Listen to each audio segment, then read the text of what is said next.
Según Génesis 47, 12, 27, durante la sequía en Egipto, José almacenó y preservó el alimento. Para subsistir, la gente tuvo que venderlo todo y, al fin, incluso a sí mismos. Ese es el precio de vencer. Así es en este tiempo del fin, donde conseguir el alimento para entrar al reino y conquistar nuestra tierra, que es Cristo, formado en nosotros, nos costará renunciar a todo, incluso a nuestra propia vida. Pero a cambio de nuestro todo, tendremos su todo y reinaremos con él. Con ustedes, José.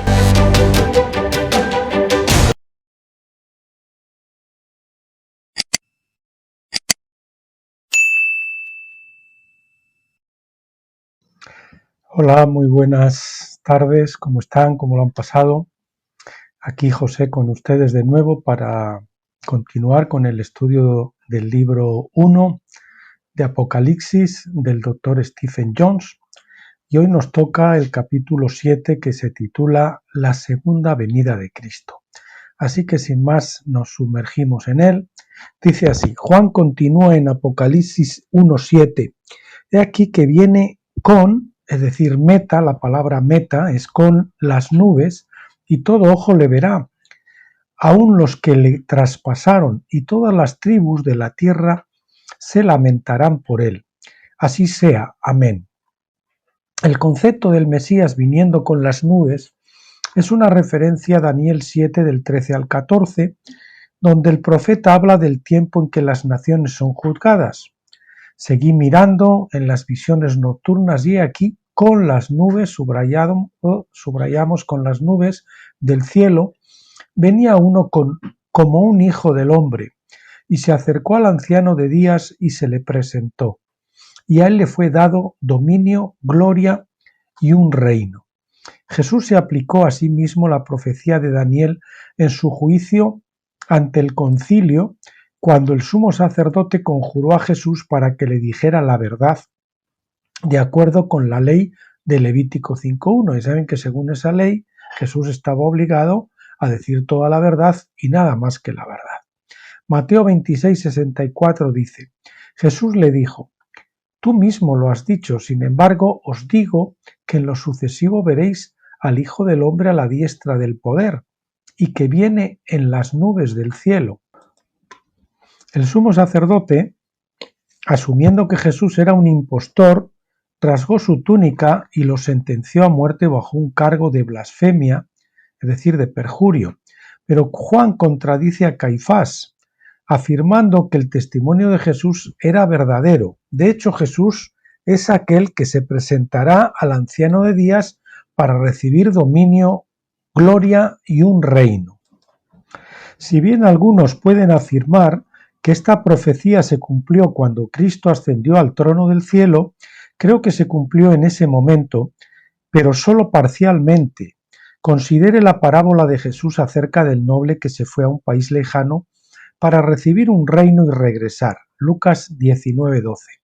Una cosa era recibir autoridad y otra muy distinta recibir el reino. Quitar el reino a los usurpadores es lo que Cristo debe hacer todavía en el momento de su segunda venida. Herodes el Grande es un buen ejemplo de cómo funciona este principio. Fue a Roma para obtener respaldo y autorización para ser rey. Luego volvió a quitárselo a Antígono, su rival. Por lo tanto, recibir la autorización de un poder superior no es lo mismo que tomar posesión del reino. Lo mismo ocurre con el mismo Cristo. Ascendió al cielo para recibir el reino legalmente, pero debe regresar para arrebatárselo a los usurpadores y tomar posesión física de él. El reino interino entre las dos venidas de Cristo se describe como un reino de Saúl, gobernado por la tribu de Benjamín en lugar de Judá. Por lo tanto, Cristo no solo se acercó al anciano de días para recibir un reino, sino que también viene con las nubes para tomar posesión de la tierra como Rey de Reyes y Señor de Señores. Al hacerlo, él toma dominio sobre las naciones bestias para que todos los pueblos, naciones y hombres de toda lengua le sirvan. Daniel 7:14. todo ojo le verá. En relación con la venida de Cristo en las nubes, Apocalipsis 1:7 continúa. Todo ojo le verá, aun los que le traspasaron, y todas las tribus de la tierra se lamentarán por él. Así sea. Amén.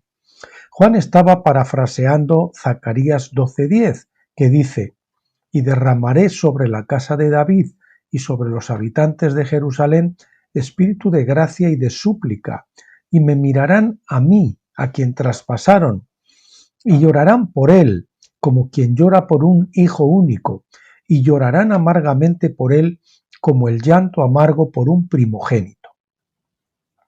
En la paráfrasis de Juan, comparó la venida de Cristo con el derramamiento del espíritu de gracia y de súplica. Cuando Juan dijo todo ojo le verá, estaba comentando la declaración de Zacarías, y me mirarán a mí. Zacarías no dijo cuántas personas lo mirarían, pero Juan dice todo ojo le verá. Subrayamos todo ojo. El traspaso. Juan incluye específicamente a aquellos que lo traspasaron, es decir, los judíos, no los romanos. Juan citó este versículo de Zacarías anteriormente en su relato de la crucifixión, cuando escribió en Juan 19:35 al 37. Y el que ha visto ha dado testimonio, y su testimonio es verdadero, y sabe que dice la verdad para que también vosotros creáis. Porque estas cosas sucedieron para que se cumpliera la Escritura. Ningún hueso de él será quebrantado. Y otra vez otra escritura dice: mirarán al que traspasaron. Juan estaba al pie de la cruz cuando Jesús fue crucificado. Fue testigo ocular. Se ha puesto de moda en los últimos años culpar a los romanos por crucificar a Jesús. Pero Zacarías profetizó que los judíos lo traspasarían. Y la ley misma profetiza que los sacerdotes son los que ofrecen los sacrificios. Asimismo, en Hechos 4:10, Pedro dijo al sumo sacerdote y su familia, en el nombre de Jesucristo el Nazareno, a quien crucificasteis. Más tarde Esteban le dijo al sumo sacerdote en Hechos 7:52, ¿a cuál de los profetas no persiguieron vuestros padres? Y mataron a los que previamente habían anunciado la venida del justo, en cuyos traidores y asesinos ahora os habéis convertido. Y hemos visto en todo esto que los judíos están acusados ahí por todas partes, no son los romanos. Y de hecho, pues lógicamente, si Jesucristo era el Cordero que quita el pecado del mundo, era el sacrificio que tenía que ser llevado al altar y sacrificado, pues obviamente tenía que ser un sacerdote, o los sacerdotes lo que los sacrificarían, ¿no? No podía ofrecer el sacrificio cualquiera, según lo que dice la ley, lo que estipula la ley. El llanto amargo. Juan continúa en Apocalipsis 1:7 para decir que todas las tribus de la tierra se lamentarán por él. No dice todas las tribus de Israel. Su alcance es toda la tierra, donde hay muchas tribus. Esto sugiere un cumplimiento del llamado abrahámico a ser una bendición para todas las familias de la tierra. Génesis 12:3. Sin embargo, Juan dice específicamente que ese llamado incluye a los que lo traspasaron. La profecía de Zacarías nos dice que cuando se derrame el espíritu de gracia y súplica, causará duelo y llanto amargo. Mirar a Cristo es reconocerlo por quién es. Entonces se expondrá la gran mentira. Esa generación entonces se dará cuenta de que sus líderes religiosos del primer siglo les habían mentido. Mateo 28, del 11 al 15, registra la naturaleza de esa mentira diciendo: mientras iban de camino, he aquí algunos de los guardias entraron en la ciudad e informaron a los principales sacerdotes de todo lo que había sucedido. Entre corchetes, esto no es de la palabra, es decir, la resurrección de Jesús. Cuando se reunieron con los ancianos y deliberaron juntos, dieron una gran suma de dinero a los soldados y dijeron: debéis decir, sus discípulos vinieron de noche y se lo llevaron mientras dormíamos. Y si esto llegara a oídos del gobernador, lo convenceremos y os mantendremos fuera de problemas. Y tomaron el dinero e hicieron como se les había ordenado. Y esa historia se difundió ampliamente entre los judíos hasta el día de hoy. Cuando el pueblo judío se entere de cómo sus líderes religiosos lo traicionaron, llorarán amargamente como cuando matan a un primogénito. Las consecuencias. Hay más en este llanto amargo de lo que algunos se preocupan por reconocer. Ciertamente llorarán y se arrepentirán por su pasado rechazo de Cristo.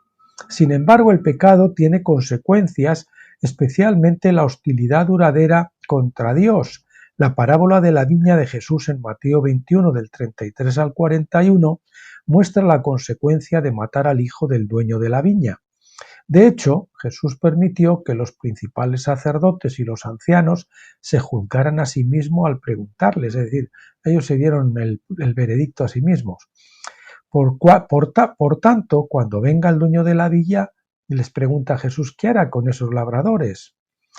Le dijeron, él llevará a esos desdichados a un fin miserable y alquilará la viña a otros labradores, quienes le pagarán el producto en el tiempo oportuno. Mucho ojito sionistas y mucho ojito cristianos sionistas que actuando como Judas le están traicionando o lo están apoyando, ¿verdad? El veredicto de Jesús se da en los versículos 42-44. Jesús les dijo, ¿nunca leísteis en las Escrituras la piedra que desecharon los constructores, ésta se convirtió en la principal piedra del ángulo? Esto vino de parte del Señor y es maravilloso a nuestros ojos. Por eso os digo que el reino de Dios os será quitado y será dado a una nación que produzca sus frutos. Y el que caiga sobre esta piedra será hecho pedazos, pero sobre quien caiga lo esparcirá como polvo. Aquí Jesús se basa en dos profecías distintas. La primera es del Salmo 118, 22 al 23, donde la piedra que se rechaza se convierte en la principal piedra del ángulo. Jesús es esa piedra. La segunda es la piedra de Daniel 2:35, donde el hierro, el barro, el bronce, la plata y el oro, reinos, fueron triturados y se volvieron como paja de las eras de verano. La piedra, reino de Dios, luego crece hasta llenar toda la tierra. Jesús advirtió a la nación judía que la misma piedra que fue rechazada por la nación judía era la piedra que triturará a todas las naciones, incluida su nación. Por tanto, profetizó Jesús, el reino de Dios será quitado de vosotros y será dado a una nación que produzca sus frutos. Entonces, ¿quién recibirá este reino? Serán los vencedores, no toda la iglesia, sino los que realmente producen el fruto del Espíritu, que Dios ha deseado desde el principio. Aquí nuevamente es importante comprender la función de los 3 días festivos. La Pascua trae la justificación, Pentecostés trae la santificación, Tabernáculos trae la glorificación, podemos decir también engendramiento, gestación y nacimiento. Si los creyentes respectivamente, me refiero, si los creyentes no crecen durante Pentecostés, ¿cómo podrán, ¿cómo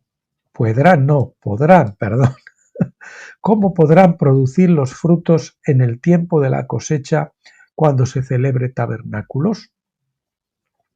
Al rechazar al Cordero Pascual, los judíos, como nación, ni siquiera celebraron la primera fiesta de la manera que Dios requería. Cuando Cristo venga con las nubes, reconocerán al Cordero de Dios y guardarán la Pascua de manera aceptable a través del nuevo pacto.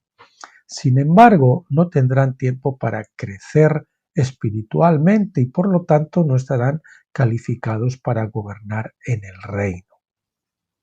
Descubrirán que el reino de Dios les ha sido quitado y que su genealogía física no los califica como sacerdotes de Melquisedec.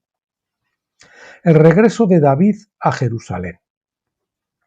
Cuando el trono de David fue usurpado por Absalón, segundo de Samuel 15:10, David salió de la ciudad por el camino del Monte de los Olivos, donde hizo un sacrificio, segundo de Samuel 15 del 30 al 32. Esto profetizaba del futuro sacrificio de Jesús en el mismo lugar. Agitofel, el amigo de David, lo traicionó, como más tarde Judas traicionó a Jesús. Simei apedreó a David, segunda de Samuel 16 del 5 al 6. así como Jesús también fue apedreado mientras estaba en la cruz. Tal como se trataba de todos los acusados de tal como se trataba a todos los acusados de blasfemia, apuntando al rostro. Así que su apariencia, es decir, el semblante, el rostro, fue desfigurada más que la de cualquier hombre, y su forma más que la de los hijos de los hombres. Isaías 52:14. David pasó una cantidad de tiempo desconocida en el desierto. Jesús ascendió al cielo por un periodo de tiempo desconocido. Cuando David regresó para reclamar su trono, profetizó de la segunda venida de Cristo. La profecía más relevante del regreso de David fue el hecho de que Absalón fue asesinado. Segundo de Samuel 18:14. Absalón el usurpador no gobernó con su padre después de la segunda venida de David. Así también los usurpadores del trono de Cristo sufrirán un destino similar. Otra advertencia. Mateo registra otra parábola del reino que Jesús contó en Mateo 22 del 1 al 14. Un rey estaba dando un banquete de bodas para su hijo. Los invitados se negaron a asistir a la boda. Además, maltrataron y mataron a los mensajeros. Mateo 22:6. Entonces leemos la reacción del rey en Mateo 22:7. Pero el rey se enfureció y envió sus ejércitos, destruyó a los asesinos y prendió fuego a su ciudad. Luego el rey envió a otros mensajeros a las calles para invitar a otros al banquete de bodas. Algunos de ellos no estaban vestidos propiamente con las vestiduras de la salvación y estos también fueron echados fuera más tarde. Mateo 22:13. La moraleja de la historia se encuentra en el versículo 14. Porque muchos son los llamados, pero pocos los escogidos. En otras palabras, se llamó a los judíos y se llamó a la gente de la calle, pero al final pocos fueron escogidos. Los escogidos son el remanente de gracia, dice Pablo en Romanos 11 del 5 al 7. El resto son cegados o endurecidos, según las versiones. Jerusalén es una casa desolada. En Mateo 23, Jesús pronunció una serie de ayes acerca de cómo Jerusalén había asesinado a los profetas, el capítulo 23, versículo 31. Sabiendo que estaba a punto de ser crucificado, dijo en el versículo 32, colmad pues la medida de la culpa de vuestros padres. Mateo 23, 35 dice que Jerusalén sería responsable de toda la de toda la sangre justa derramada en la tierra, desde la sangre del justo Abel hasta la sangre de Zacarías. Termina con los versículos 38-39. He aquí vuestra casa os es dejada desolada o desierta, porque os digo que de ahora en adelante no me veréis hasta que digáis, bendito el que viene en el nombre del Señor. La desolación de Jerusalén ocurrió por primera vez cuando la ciudad fue destruida por Babilonia en el 586 a.C. Fue nuevamente desolada en el 70 después de Cristo. La tercera gran desolación aún no ha ocurrido. Sabemos esto porque Jeremías profetizó que la ciudad sería destruida tan completamente que no sería reparada ni reconstruida nuevamente. Jeremías 19 del 10 al 11.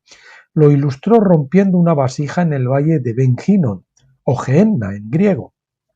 La vieja Jerusalén no se salvará en el último minuto, como muchos han afirmado. Ojito a esto. Pablo dice que esta Jerusalén terrenal es Agar, Gálatas 4:25. Y representa el antiguo pacto, 4:24. Jerusalén y sus hijos, es decir, los judíos, no serán herederos del reino, sino que serán echados fuera, capítulo 4:30, a favor de los hijos del nuevo pacto, es decir, Sara o la Nueva Jerusalén, capítulo 4, versículos 26, 28 y 31.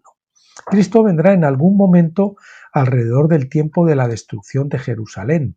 Si antes o después, no lo sé. Cuando Cristo venga, todo ojo le verá, y todas las tribus de la tierra se lamentarán, unas más que otras. Los judíos llorarán porque fueron engañados por sus líderes religiosos. También llorarán porque verán que el reino de Dios les fue quitado. Llorarán porque su deseo de gobernar el mundo como elegidos, entre comillas, se les escapará. Solo el remanente de gracia gobernará y reinará con Cristo. El arrepentimiento, esto va a ir subrayado, todas estas dos frases que continúan, en negrita y subrayado, el arrepentimiento a esa hora tardía no cambiará los veredictos anteriores que Jesús pronunció justo antes de ser crucificado. No cambiará la profecía de Jeremías de la total destrucción de Jerusalén. En cambio, el arrepentimiento les dará a los judíos y a todas las demás personas la oportunidad de convertirse en ciudadanos de la Nueva Jerusalén, por lo que podrán ser bendecidos por igual junto con todos sus ciudadanos. Bueno, y como este capítulo pues tenía 7 páginas, es un poco más largo de lo habitual, pues lo vamos a dejar aquí. Y el próximo vídeo, que también continuamos con Apocalipsis, sabe que hacemos 2 de Apocalipsis y el resto vamos haciendo de uno en uno, el resto de los tópicos, pues vamos a ver el capítulo 8 que se titula El Día del Señor, y también lo veremos como un solo capítulo porque también es un poco más largo. Así que ha sido un gusto, me despido de ustedes, pásenlo bien y que Dios les bendiga a todos. Nos vemos pronto.